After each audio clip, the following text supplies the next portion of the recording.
வணக்கம் நண்பர்களே, கிச்சன் கிளப்ஸில் இன்றைக்கி நம்ம சுண்டக்காய் குழம்பு செய்ய போகிறோம். கழுவி எடுத்து வச்சுருக்கிற சுண்டைக்காயை ஒரு பிளாஸ்டிக் கவரில் போட்டு இந்த மாதிரி நல்லா இடிச்சிட்டு வேறு ஒரு பாத்திரத்தில் தண்ணி வச்சு அதில் சுண்டைக்காய் சேர்த்திடலாம். இதே மாதிரியே எல்லா சுண்டைக்காயும் தட்டி வச்சிடலாம். அடுப்பு ஆன் பண்ணி குழம்பு வைக்கிற பாத்திரம் வச்சுட்டு நல்லா 3 டேபிள் ஸ்பூன் அளவுக்கு எண்ணெய் சேர்த்திக்கோங்க. எண்ணெய் காஞ்சதும் 1 ஸ்பூன் கடுகு, கொஞ்சமாக கருவேப்பிலை, 1 கப் அளவுக்கு நீல வாக்கில் கட் பண்ணின சின்ன வெங்காயம், கல்லுப்பு 1 ஸ்பூன் போட்டுட்டு வதக்கி விட்டுட்டு அதுக்கப்புறமா ஒரு அரை கப் அளவுக்கு பூண்டு தோல் உரித்து சேர்த்திடலாம். கூடவே 2 தக்காளி பழம் சேர்த்து விட்டுட்டு 1/4 ஸ்பூன் மஞ்சள் தூள், 1 ஸ்பூன் மிளகாய் தூள், 1 டேபிள் ஸ்பூன் அளவுக்கு சிக்கன் மசாலா இல்லாட்டி மட்டன் மசாலா, கொத்தமல்லி தூள் 1 ஸ்பூன் சேர்த்துட்டு நல்லா கலந்து விட்டுடலாம்.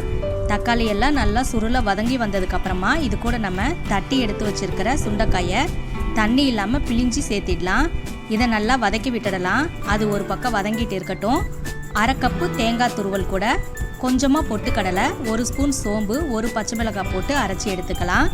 இப்போ நம்ம வதங்கி இருக்கிற சுண்டைக்காய் கூட இந்த அரைச்ச விழுதை சேர்த்து விட்டு தேவையான அளவுக்கு தண்ணி விட்டுக்கோங்க. நான் கொஞ்சம் திக்னஸாக வைக்க போகிறேன், அதனால் கொஞ்சமாக தான் தண்ணி விட்டுருக்கேன். உப்பு, காரம், எண்ணெய் கொஞ்சம் தாராளமாக சேர்த்திக்கோங்க. அப்போ தான் இந்த குழம்பு நல்லாயிருக்கும். பச்சை வாசம் போக குழம்பு நல்லா கொதிச்சு இந்த அளவுக்கு எண்ணெய் பிரிஞ்சு வந்ததுக்கப்புறமா நம்மளோட சுண்டைக்காய் குழம்பு ரெடி ஆயிடுச்சு. நீங்களும் இதே மாதிரி செஞ்சு பாருங்கள். திரும்பவும் நாம் இன்னொரு ரெசிபியில் சந்திக்கலாம். நன்றி.